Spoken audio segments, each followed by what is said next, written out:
Tamatonga is now my spirit animal. As always, make sure to follow my social media accounts at It's Lielers on Instagram, Threads, and X, and subscribe to my YouTube channel at It's Lielers, and be amongst the 1,000 followers that I have on TikTok by following me at Lielers on TikTok. Well, we got a ton of followers. It's not exactly at 1,000. I think last time I checked was 1025. I don't know, but definitely go follow my TikTok account. I only posted the right here right now part 6, and it happens to be the final part. I've been wanting to upload this part specifically for the past couple of days, but for some reason TikTok was having problems, with not just my account but with other accounts on just posting videos.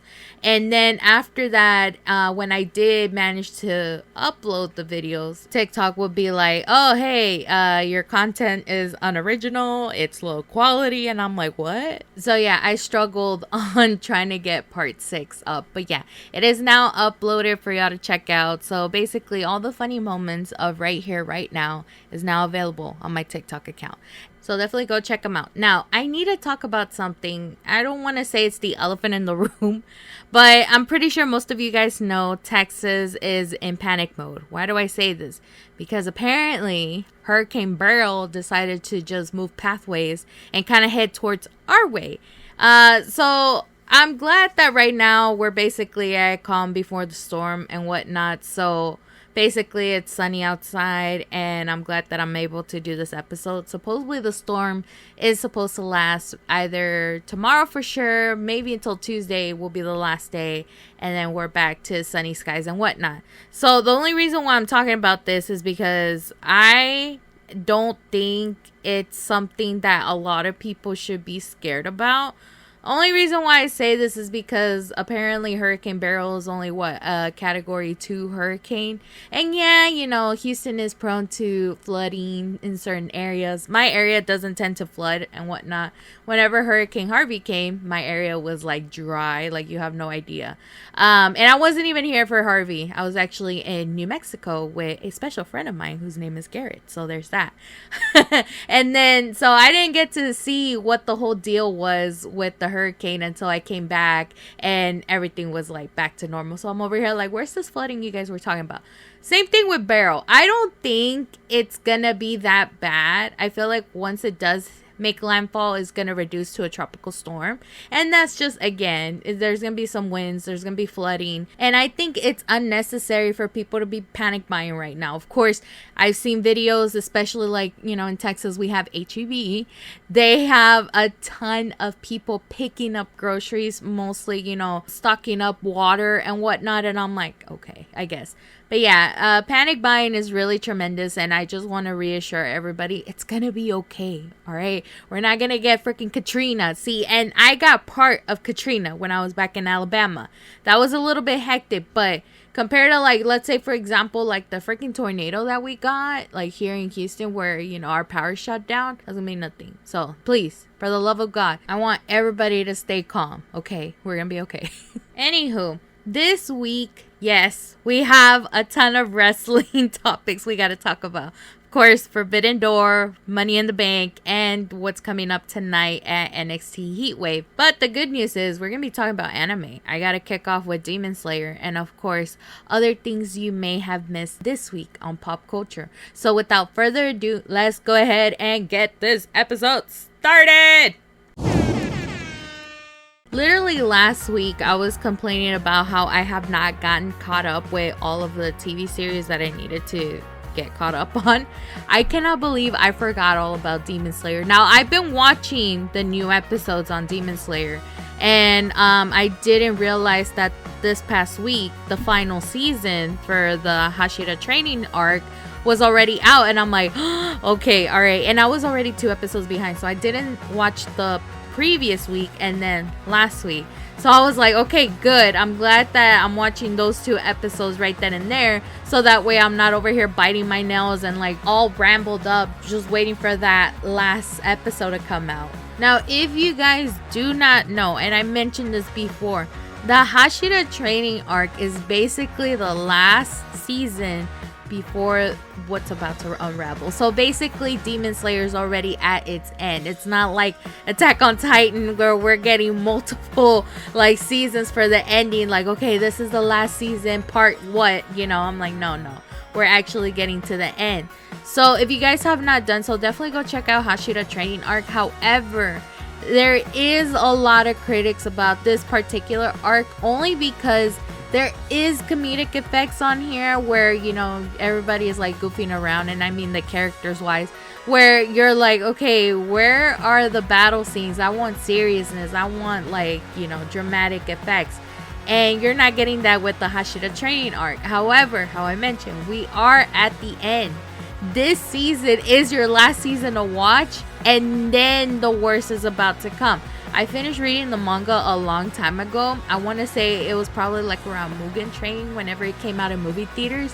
So I finished reading the manga and I already know what's coming up. And trust me when I tell you guys, you are not ready. If you guys like love Demon Slayer, Die Hard, whatever, if you haven't read the manga, you are not ready. That's all I gotta say about that.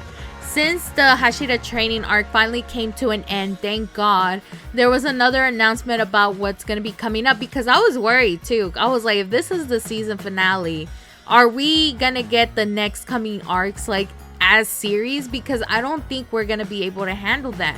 And I was thinking, are they finally going to be able to do the movie?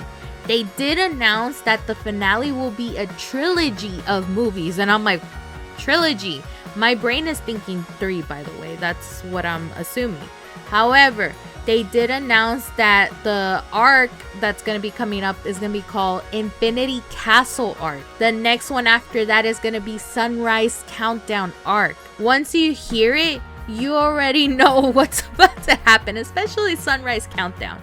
So there's that. The question remains, when will these movies will be coming out? Now, a lot of people are assuming that, let's say, for example, Infinity Castle is going to be coming out hopefully by next year, as they have been doing with all of these series. So if Infinity Castle comes out next year, then probably Sunrise Countdown is going to be the following year.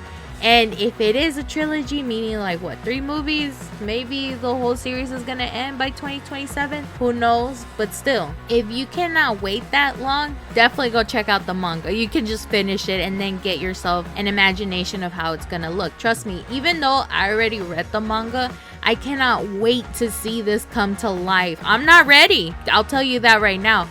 I was crying at the season finale. I was like, I can't take it. I know what's gonna happen, and I'm crying because of what I know what's gonna happen. So I think for me, it's just seeing it all come to life. Again, I'm very impatient, so that's why I went ahead and read the manga. So there's that. Now, there's another announcement I wanted to make regarding Demon Slayer. Apparently, there's gonna be a prequel manga coming soon.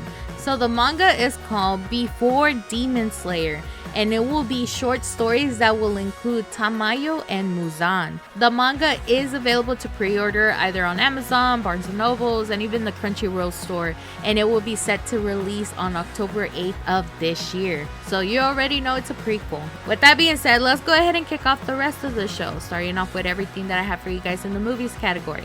Good news is that I finally watched Inside Out, and boy did I cry, because I could relate. I understand why this movie crossed the 1 billion mark. I was not expecting for it. And usually sequels don't do better than the original movies, but no, this one, top notch. I think this movie, even though it was made for kids, it definitely related to us who suffer from anxiety, and why we shouldn't let anxiety take over our freaking emotions. I'm like, damn, this bitch, I swear. And sometimes now I talk to myself and be like, look, anxiety, I know you're behind there. You need to stop, literally. But no, I highly recommend that movie if you guys haven't watched it. I'm not doing like any reviews for it, because I still need to watch A Quiet Place, and there's so many movies coming out this month too. But I know for sure, like, Inside Out is really not much to talk about, because again, not a lot of people who don't have kids aren't watching it. So let's go ahead and move it forward, but do watch it. I highly recommend it. So there's that.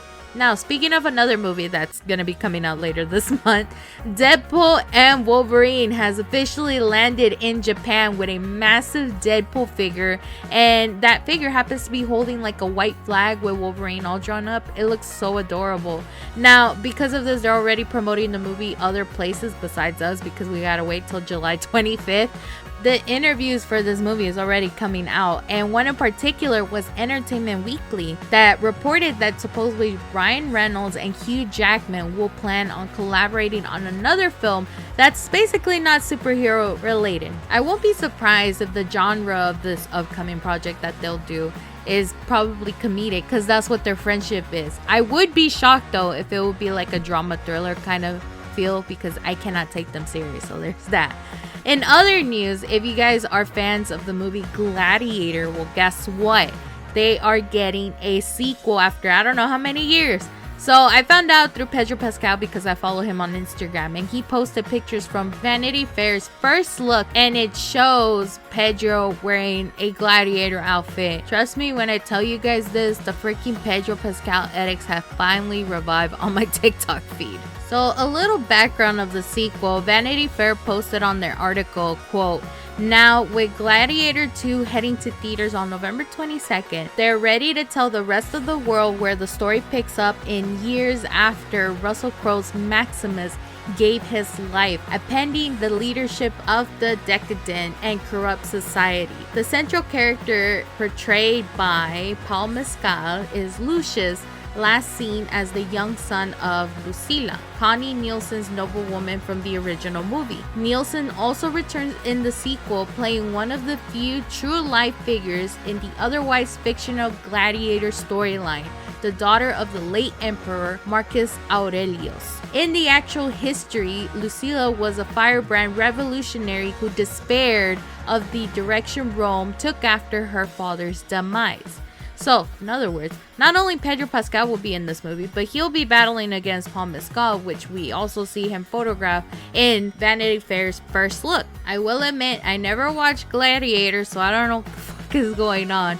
But if you're like me, we definitely need to go watch the first one to understand what's going to be happening on the sequel. Now, remember how I mentioned it is set to release on November 22nd. It also happens to be the same day Moana 2 and Wicked are releasing. So this is going to be a crazy way to watch the movies. So there's that.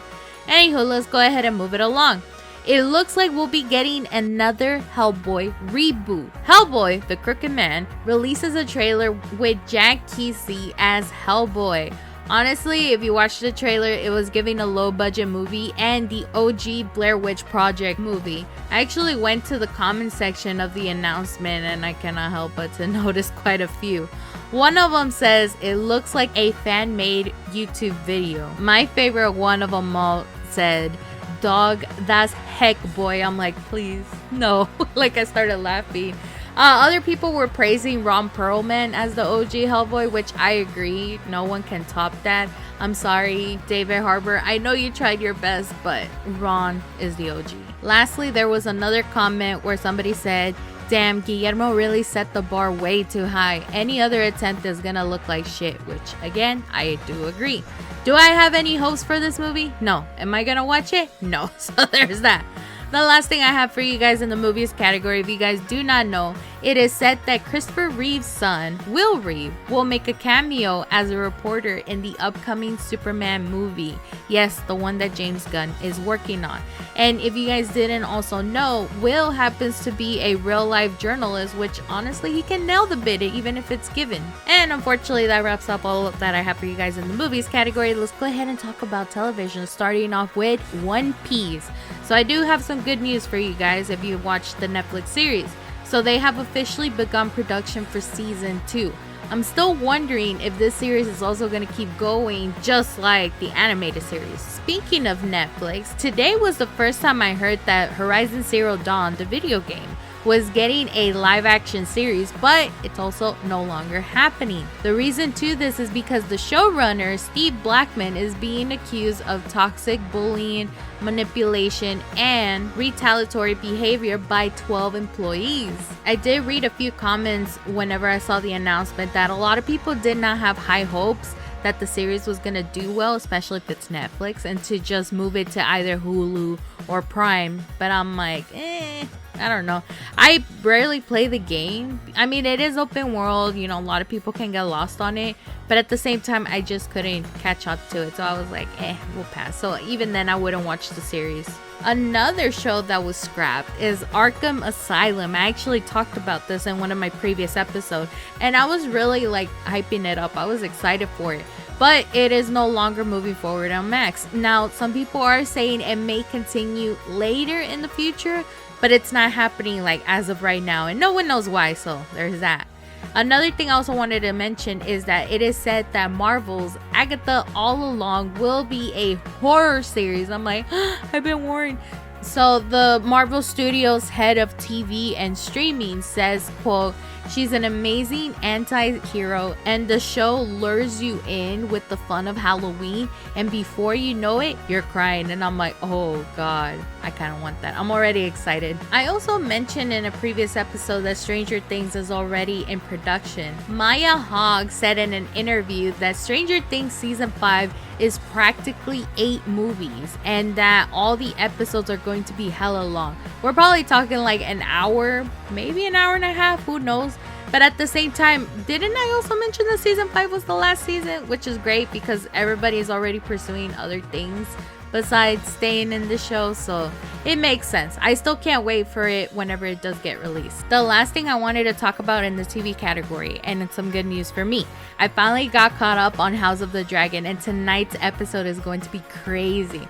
Why do I say this? Is because apparently the title of this episode that's coming up is called A Dance of Dragons. And for those who have not read the books, know what's about to happen. I'm scared, I'm excited, but at the same time, I'm like, not ready. Oh my god. But hopefully it brings back a lot of fans saying, okay, this is probably one of the best episodes since an episode of Game of Thrones. Who knows? But I can't wait. I'm glad that I'm finally caught up. So that's all I have for you guys on the TV's category. Let's go ahead and talk about music, starting off with Knotfest. And no, not the one that's coming up in Des Moines, Iowa. No, I'm talking Knotfest going to Brazil. And this is Slipknot still celebrating their 25th anniversary. They will be stopping at Sao Paulo, Brazil on October 19th and the 20th. Slipknot will also be headlining, of course, but they have different bands in different dates. So on Saturday, October the 19th, not only Slipknot is, headlining, but they will be joined with Mudvayne, Amon Amarth, Meshuggah, am I pronouncing that right? Dragon Force, Orbit Culture, Chris Sun, Cry Hour, Eminence, and I think this is Protect Tag. I never heard of this band, by the way. Along with another band right underneath Orbit Culture that I cannot pronounce for the life of me, so I'm just gonna skip that. Now, I think for me, Sunday is more jam-packed than Saturday. Why do I say this? Because fucking Bad Omens is joining Slipknot. I'm like, damn, okay. But continuing off with Knotfest in Iowa, Till Lindemann is also gonna be there. I'm like, is Till Lindemann ever gonna collaborate with Slipknot? Because I need it, please. Damn it. Anywho, besides Till, Baby Metal's also gonna be joining, POD, Black Pantera, Ego Kill Talent, and a few other more that again I'm not even gonna bother pronouncing. But apparently tickets are now on sale for those that are wanting to go. Of course, Brazil, oh my god, I wish I could go, especially for Bad Omens and Till Lindemann. Like, wow, that's crazy. But anywho, I'm waiting to see if Slipknot will ever collaborate with Slaughter to Prevail now that I think about it. But still, there's that. And speaking of Slaughter to Prevail, I don't know, I follow this guy again. I saw some of his stories and now I'm wondering, did Alex Terrible adopt a tiger? Why do I ask? Because there's videos on his social media of him petting a tiger. Not only a big ass tiger, but also like the baby cub that they have. I find it funny because on that big tiger that we see, the eyes matches, Alex's eyes whenever he's on stage. Like one of them was like this clear blue and the other one was just like the regular tiger color eyeball, I guess. You know what I'm talking about. But there was a video, I don't know if he posted it on his story, I don't remember exactly where, but like again, he is Russian, he's talking in his language, and I think the tiger keeper is talking to him, and I don't know again what he's saying, but he just hands him like a bag of tiger food, And Alex is over there with the baby tiger, like on a leash and whatnot. And I'm over here like, homeboy, did you just adopt a tiger? I would not be surprised. But I mean, he's in his motherland, so I think it's legal there. Again, I don't know. This man is all kinds of brutal, and we love it. Anywho, another thing I also wanted to talk about is that Limp Bizkit releases a new song called Turn It Up, Bitch. I am happy to see that new metal is still alive and well. Yay, because of them, it's still kicking. Lastly, I don't know if you guys know, but Sharon and Ozzy Osbourne celebrate 42 years of being married. Honestly, their marriage is a great example of fighting for the things you love because it pays off at the end. They really went head over heels, and now look at them. They're so cute and adorable. Congratulations to the Osbournes. Now we gotta talk about gaming. Starting off with Call of Duty. Oh god, now what? There's a possible collaboration between them and Deadpool and Wolverine. Not only that, rumor has it that they will also eventually collaborate with The Crow joining the crossover. I don't know. So since I haven't played the game, I did my research. Apparently, Modern Warfare 3 and Warzone is currently on Season 4. And Season 5 is set to release on July 24, which happens to be the day before the movie release. So a lot of people can assume that maybe that's where the collaboration might happen. I don't know. I keep saying, you know, I want to go back to playing Call of Duty, but at the same time, I'm like, what's the point? You know, I don't know. We'll see. If it's too good and I don't have to work as hard to get maybe the skin and whatnot, potentially I might play. But if it's too difficult, I'm like, fuck it. Let's move on. And speaking of moving on, there is also another game, and this one is solely focused on the movie, A Quiet Place, even though I just talked about it. So they're releasing a game called The Road Ahead, and this video is coming to PC, PlayStation, and Xbox. Same as the movie, your goal is not to make a noise or else it's game over for you. The trailer does give me a shit ton of goosebumps to where I'm like already, you know, preparing for a jump scare. But the graphics are not that top notch if you ask me. This game is set to release later this year, but it is not confirmed what month or day. So keep your eyes peeled if you guys are interested in this game. So there's that. Anywho, that's all I have for you guys on gaming. Now we're gonna spend the next half hour on wrestling topics.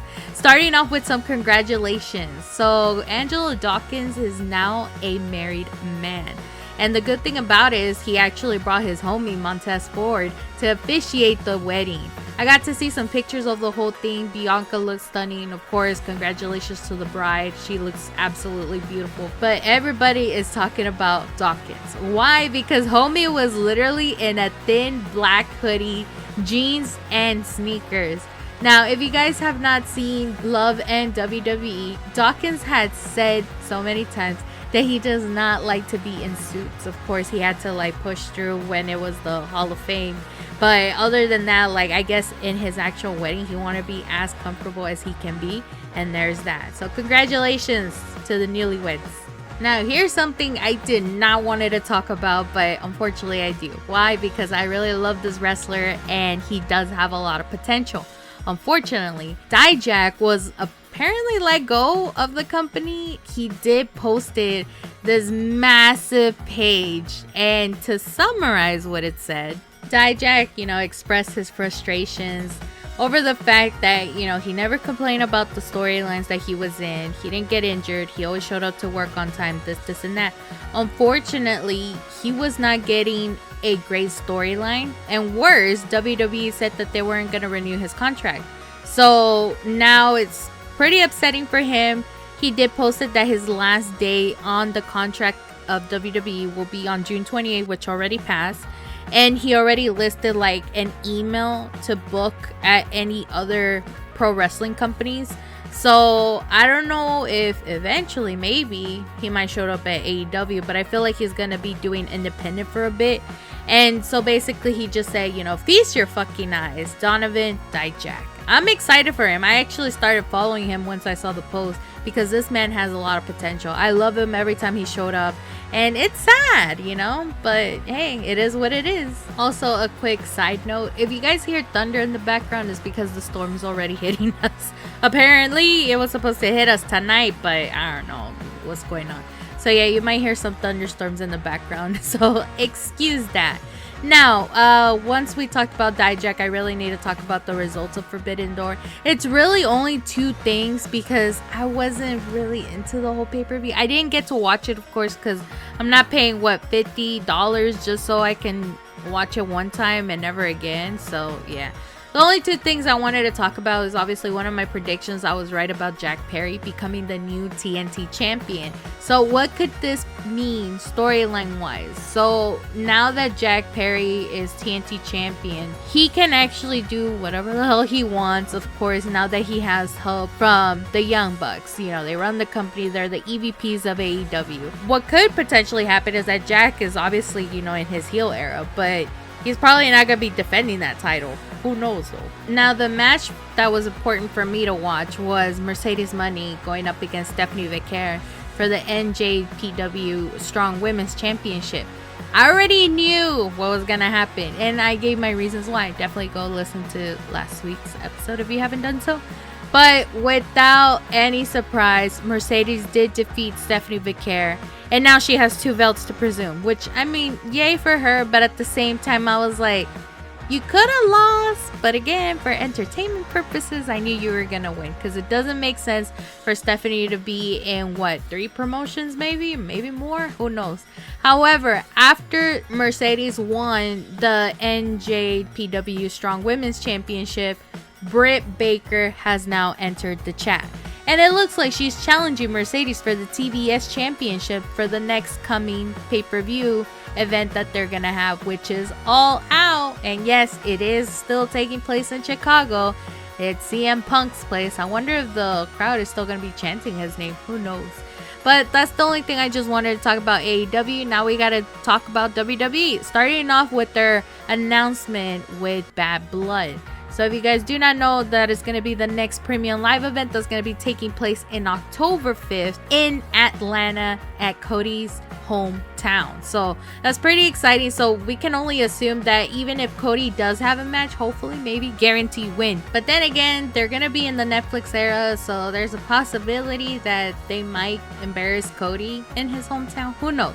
But I'm excited. Finally, I'm like, when was the last time there was a premium live event in Atlanta? I don't think it hasn't been recently. Still waiting for them to come to Houston though. When is that going to be? Now, I need to talk about Money in the Bank. And yes, we're going to be talking about a shit ton of stuff that happened. I was watching it and I already knew. I'm like, yeah, this is going to be a big discussion. So bear with me for the next, 15, 20 minutes. So let's see what I got for you guys. Starting off with the men's Money in the Bank ladder match. Of course, we already know that Drew McIntyre won, so we'll talk about that later. But in the meantime, I really wanted to acknowledge one thing. Yeet versus Yeah. I fucking loved it. I knew we were gonna get it. I was just not expecting it was gonna be this sooner. But it wasn't like, they're feuding. They're just trying to see who has the better pop. And the crowd loved it. It was a mixture between Yeet, yeah, and then after that, when they get interrupted by somebody else, all you hear is boo. But I can understand why, like for example, Jey Uso. I was really rooting for him to win the briefcase. However, it makes sense why he didn't, because there is that potential storyline of the Bloodline War, dun dun dun, that might happen soon. Supposedly, rumor has it is that Roman Reigns will return on SummerSlam, and that's what will kick off, that whole war. And again, that storyline is going to be feeding families for centuries, and I cannot wait. Now, I'll talk about the results about Drew in a bit, because I know what you guys are already thinking. But I want to talk about Sami Zayn versus Braun Breaker for the Intercontinental Championship. No one, including myself, thought that Sami was going to retain.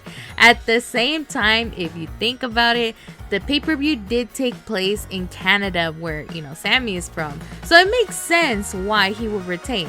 However, alongside with that, Braun still needs to be in more matches with good storylines too, to have another championship opportunity. So again, he's fresh from NXT. He's still not there, and they're not going to give him a championship right then and there. The opportunity, yeah, but not the actual belt. aside from that, Sammy has already expressed that he knows that there's a lot of people that are doubting his potential. Yes, I am including myself in there. Honestly, when I was watching the whole match, I thought that was it. You know, I'm like, I just can't see how Sammy is, like, I don't know, character wise. I don't know what it is that is not clicking for me with Sammy. But hey, thanks for proving me wrong, King. I'm sorry, I will say that. But I don't know, we'll see how long this run he's gonna have with the Intercontinental Championship. I am rooting for a good long run, but again, I'm sorry. We'll see what happens. The next one, and this is gonna be the one that we're gonna be talking about a lot, is gonna be Damian Priest going up against Seth Rollins for the World Heavyweight Championship. And then I'll get into what happened. But before I do, I need to talk about the botch. Yes, I was not expecting what was gonna happen. So when I'm looking at the match, it was Seth Rollins getting the pin against Damian. And I don't know what happened, but all of a sudden, the ref did the 1, 2, and stop. Damian did not kick out. And here are the theories. Theory number 1 was that supposedly Damian was like knocked out, probably unconscious during the time. Didn't realize he was supposed to kick out. That was probably theory number 1. Theory number 2, and the reason why, again, the ref was supposed to stop the match. Either Drew McIntyre's entrance was, again, planned to distract the ref from finishing the 1, 2, 3 count. I don't know. But it was all delayed. So I saw a video and they were zooming into Damian's face where right when the ref was counting, Damian is opening his eyes and turning to where the entrance area was at, hoping that Drew might come out. But again, even if he was conscious, he should have kicked out. I don't know. I feel like the blame is probably going on Damian on this one. But even if Drew was, again, supposed to come out and interrupt, I don't know what led to the ref just stopping. And then even if, again, Drew was supposed to come out, why was he late? You know, there's too many things to say about that whole aspect. And that's why it's a botch. It threw me off. Again, it did, because I'm like, Damian didn't kick out. What the fuck is going on? So we call it a botch, and for entertainment purposes, I know a lot of people would say, well, this is why wrestling is fake. Yes, it is all a part of the storyline. However, I don't know what happened there. It was uncoordinated. And yes, people were talking about it during the press conference, which I will get into that in a bit. Now, Drew comes out with the freaking briefcase. And I know a lot of people were saying, like, okay, if they're going to cash in, it has to be a successful cash in if they're going to do it right then and there. Like Dean Ambrose, for example, you know, he successfully cashed in. Drew McIntyre is about to cash in, and I'm like, okay, is this really happening? Because from what I wanted, and I mentioned this probably last week maybe, but what I wanted was that CM Punk were to come in during the men's Money in the Bank briefcase match. During then, I was like, okay, where's CM Punk? I would love to see him troll Drew McIntyre once again. I was not expecting during the cash in. Another to blame is that Drew cashed in during the match. Why couldn't he wait after? Then it would have been something else. But no, he cashed in during. It was a triple threat match and apparently a no disqualification match, which led to CM Punk intervene. So it was basically chaos. Yeah, we got CM Punk attacking Drew. Drew's attacking Seth, by the way.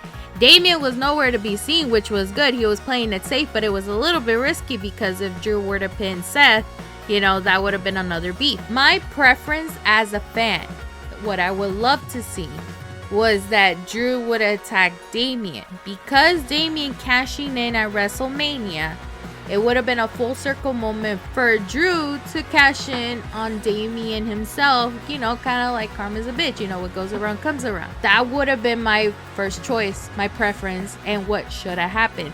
But no, I don't know what the fuck happened.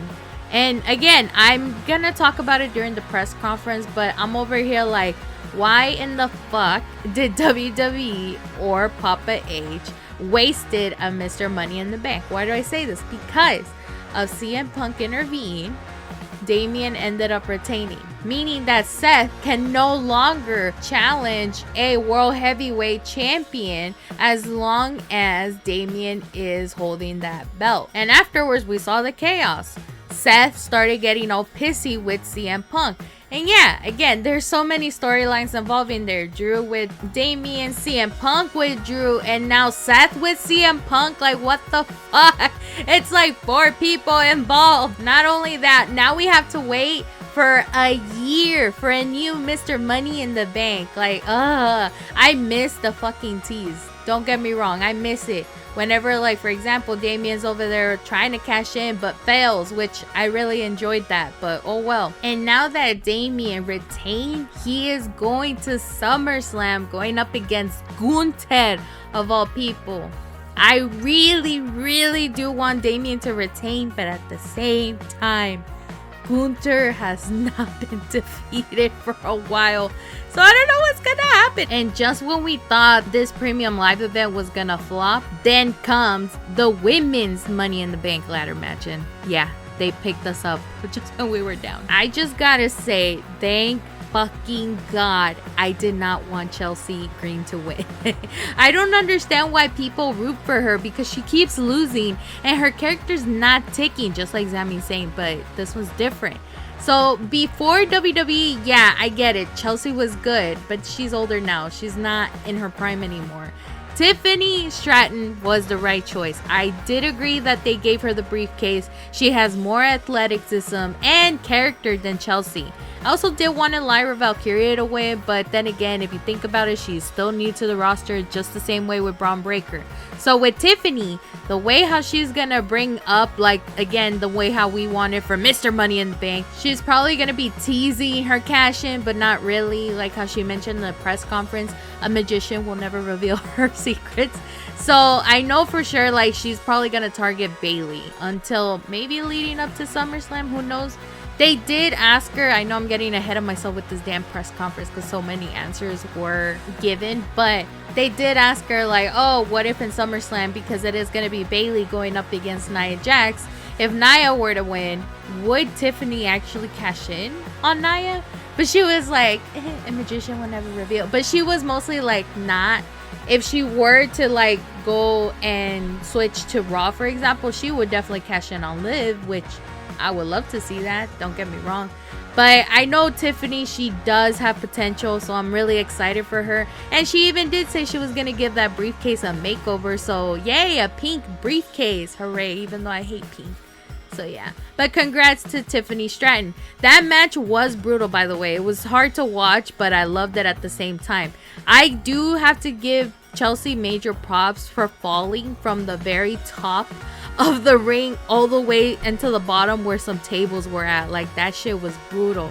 But at the same time, again, she needs to work on her character, because it ain't it. And especially, they weren't gonna let her win a briefcase when she was just hiding the whole time.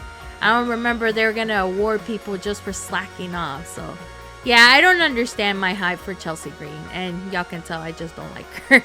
Lastly, the last match that was on the Premium Live event was the New Bloodline going up against Cody Rhodes, Randy Orton, and Kevin Owens.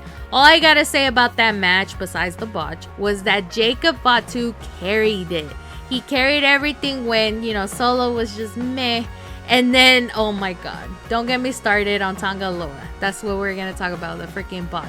So if you guys missed out on what happened, this was a part where Kevin had Tama Tonga. I think he was trying to do a move. I don't know what's it called. It looked like a tombstone, but not really. It was different. But when he was doing that, Tonga Loa comes behind Kevin Owens and tries to do the little low blow that they tend to do. But there was a video that I saw that somebody posted on TikTok where Tonga Loa actually failed to hit him once, and he tried to get a little bit closer, but he got way too close that when he did the low blow on Kevin Owens, Tonga Loa's fist still managed to hit Tama Tonga's head, and we got to see that up close. And I was like, what the fuck? I don't know. It was a complete botch. So I'm gonna talk about it in a bit, but hang on, I have like a thought right now that I want to burst out, but I'm like, wait, no, there's something else I want to talk about.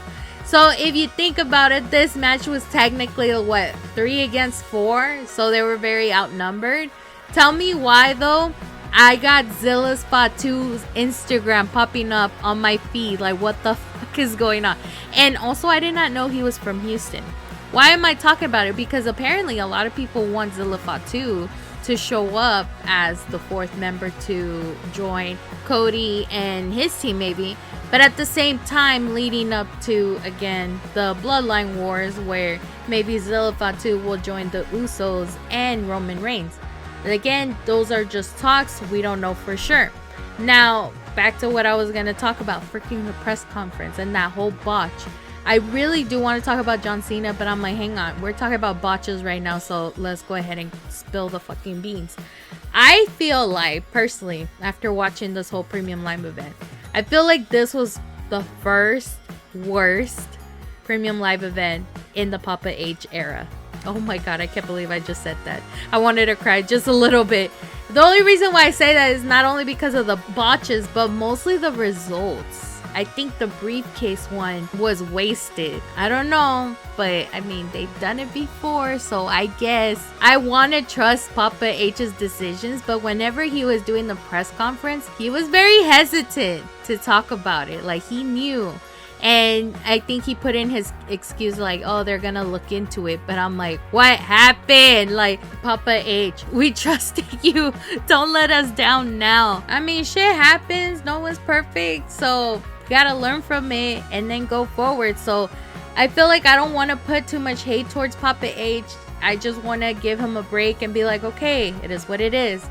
I'm pretty sure SummerSlam is gonna top off what we couldn't have on Money in the Bank. Again, these are really like random Premium Live events where we're not expecting the most, which we shouldn't. But when it comes to like the big ones like SummerSlam, Survivor Series, Mania, Royal Rumble, like those ones are like, okay, you got our attention, please do better. Kind of like that. I don't want to criticize over this. And, you know, again, they did have a major announcement, and that's what we're going to talk about too. John Cena announcing his retirement. Everybody's talking about it. However, I think we just jumped into the conclusion that he was retiring right then and there on Money in the Bank. But no, he clarified during the press conference that it was mostly him retiring next year, like at the end of 2025. Why though?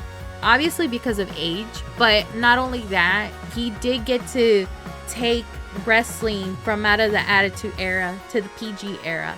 And now WWE is going into this Netflix era, I guess you would say, where there's no limits. Basically, everybody has unlimited restrictions.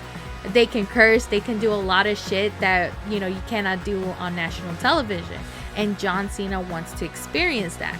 And also, obviously, collaborating with a bunch of wrestlers that, you know, he hasn't competed in, whether if it's like old or new. The other assumption or clarification that needs to be said is that he's only retiring in-ring competition. That does not mean like out of WWE. Of course, yes, he's being successful on doing other projects, like whether if it's filming movies and television. Speaking of which, like, I was catching up on my TV series, which I finally did. The only one I'm watching right now is The Bear, and I'm on episode 5. I did not expect John Cena to show up on there. So yeah, he makes an appearance, and trust me, it's good. I still haven't finished it, so I really don't know if it's like a permanent role or just a guest role, but he is nailing it. I still haven't finished the episode, but definitely go check out The Bear if you haven't done so. But yeah, Cena's doing a lot. Apparently he also did say that he took a break because he was currently filming Peacemaker season 2. It's for him to, you know, show up at Money in the Bank and do this whole announcement. Another thing also, it's like people were asking like, why Toronto of all places? And I'm assuming because his wife is from Toronto or Canada in general. I know she's Canadian. And if you missed out, after Cena made his announcement in the ring, he actually gets out and you see him kissing his wife, and I'm like, oh, well, that makes sense. That's when I realized, I'm like, that maybe makes sense why. But at the same time, John Cena wants the fans to know that he has to retire, obviously because, you know, of that age, but to also like give them like the warning basically that many other wrestlers didn't get a chance to say like, hey, this is gonna be my last year. take a minute, appreciate it, but also take advantage of it, because we're not gonna see him wrestle ever again. So thanks, John Cena, as much as we hate it, but you know, the time has officially come. We're already at that age where, you know, we grew up with these goats, and you know, they're getting old, they can't wrestle anymore, and it's time to retire. Like, I get it, some people would be like, oh, like Chris Jericho, for example, he's already in his 50s and he's still wrestling. Yeah, but look at John Cena, he's doing other things. Like, he can't just be a part-time wrestler. And then there's also those other fans that are like booing John Cena, that are like thinking he's overrated. And at the same time, John's like, you're gonna think twice before booing me, you know. But I'm sad, but at the same time, I'm excited. The potential storylines that I can come up with this man, it's like, oh my god, it's endless. And for them to just compress it into a year, it's gonna be hard, but I can't wait to see it. We already saw John Cena go up against like Austin Theory, of all people. But like, imagine John Cena going up against, I don't know, Uncle Howdy, you know, keep the Bray Wyatt memory alive. Or John Cena going up against one of the members of the Judgment Day. Oh god. See, like, there's so many possibilities, and I'm excited because, again, it's gonna be a new era, Netflix era. The possibilities are endless with this man. There was a question asked during the press conference if, you know, he was gonna do anything backstage possibly, and that was the thing. That's when John said, you know, the clarification that he was gonna retire out of the ring. But backstage, he will love to have the opportunities. Me, I'm like, I would love to see him either as a writer or producer. I think everybody does. But nobody asked if he's still gonna be making the Make-A-Wish Foundation. I'm pretty sure he is. But at the same time, whenever he said that when he will make appearances, he will be in like suits and all of that, that he's gonna, you know, retire the jocks, however they call them. But I'm like, if you're gonna retire that, are you gonna retire the John Cena persona for Make-A-Wish? That's my question if I was at the press conference, just saying. The whole time I was screaming like somebody asked him about Make-A-Wish. And the only reason why I say that is because a lot of kids ask for John Cena when they do the Make-A-Wish Foundation. I think he's like the most requested person. And it would be devastating for them to say, well, he retired, like he's not doing these appearances, and all the kids are just gonna be left out. Like, I'm pretty sure John is not gonna do that. But at the same time, I'm like, I need reassurance. The last thing I also wanted to talk about is CM Punk during the press conference. I was surprised Drew did not show up and go crazy, because he was out for blood right before the press conference started, and I was like, what the fuck is going on? CM Punk did address about the talks about his wife AJ Lee, because everybody was expecting for her to come back. He did say he didn't want to give fans false hope and put words in AJ Lee's mouth, but he did say it's up to her. However, she has been striving with her own career and doing other things. Maybe it might not happen anytime soon, but he would love to see it. As a fan, he would. Now, how I mentioned earlier about Drew, I got to see a video on my Instagram where Adam Pearce said that based on the events that happened on Money in the Bank, he did say that he fined CM Punk and Drew McIntyre for an undisclosed amount. But because of the actions that Drew did against Adam Pearce, he had no choice but to suspend Drew indefinitely. Me thinking maybe until SummerSlam. I'm telling you guys, it will be CM Punk versus Drew McIntyre at SummerSlam. I don't know how intense that match is gonna be, but sweet Jesus, I cannot wait to see it. They did ask CM Punk if, you know, he was already clear, because, you know, he's showing up. But he didn't want to admit that he was clear. That's my thing. I feel like he is already clear. He's just waiting until SummerSlam. We got, what, less than a month to go? No, more than a month to go, but it's almost there. And lastly, before we wrap up this episode, we need to talk about tonight's NXT Heatwave predictions. I was not expecting to have 2 premium live events back to back. But yes, NXT Heatwave is tonight, and they have a total of 6 matches. One that I could care less for, which is Carmen Petrovic and Ariana Grace versus JC Jane and Jasmine Nix, which I'm already assuming that JC and Jasmine are going to win. That's how I think. One match is Nathan Frazer and Axiom versus Chase U for the NXT Tag Team Champions. I already mentioned this before on a previous premium live event that they had. So I feel like there's already tensions growing between Nathan Frazier and Axiom, because it looks like Nathan is focused on being a solo wrestler than being a tag team. So I would not be surprised if Chase U were to take the champions on them. So that's my thought. The other one is for the NXT Women's North American Championship, which is Kalani Jordan versus Sol Ruka. Again, I love Sol, so I'm rooting for her, but I won't be surprised if Kalani retains because she needs a longer reign. Next up is for the men's NXT North American Champion, Obafemi versus Wesley. You best believe I am rooting for Wesley. I do not care. I want Wes to win that championship already, so there's that. The other one is for the NXT Women's Champion, and that is Roxanne Perez versus Lola Vice. Now, here's the thing. I'm a little bit conflicted. I don't know why I feel like they're gonna give Lola the push, but at the same time I feel like I want Roxanne to have a longer reign, even though a lot of people, and I would say me included, are not fans with this gimmick that Roxanne has. Like, she's basically like a spoiled girl, but it's not giving villain. Like, I feel like she still needs work to do. Lola, however, she's good as a heel. She's also good as babyface. That's why I'm conflicted. So I would stay like undecided for that one. And then lastly, it's going to be the NXT Championship match against Trick Williams versus Javon Evans versus Ethan Page versus Sean Spears. Don't get me wrong. I love Ethan Page. I love Sean Spears. I don't know about Javon because he's brand new into this whole thing. And I'm like, what? He already has a title opportunity? But my money is on Trick Williams. Homeboy's going to have a good reign. It's still not his time, and when it is his time, you best believe he's gonna go to the main roster. So there's that. So hopefully my predictions are like meh, yay or nay. We'll see. But with that being said, that wraps up this week's episode. So while I was recording, I could not help but to notice that already Hurricane Barrel's Winds has landed over here in Houston, which is why you might have heard either the rain or the thunder in the background. So yeah, basically the hurricane is here. I guess you would say it's gonna be nasty tomorrow. I don't have to work, thank God, but at the same time, fuck. The only reason why I say that is because of all the severe weather we've been having, and then the possible of our power going down is pretty frustrating. So we'll see how that's gonna go.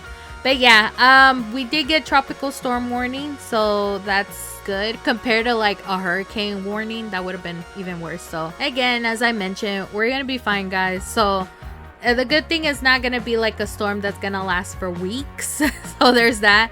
It should be over by Tuesday, but again, as long as the power doesn't go out, I'm good.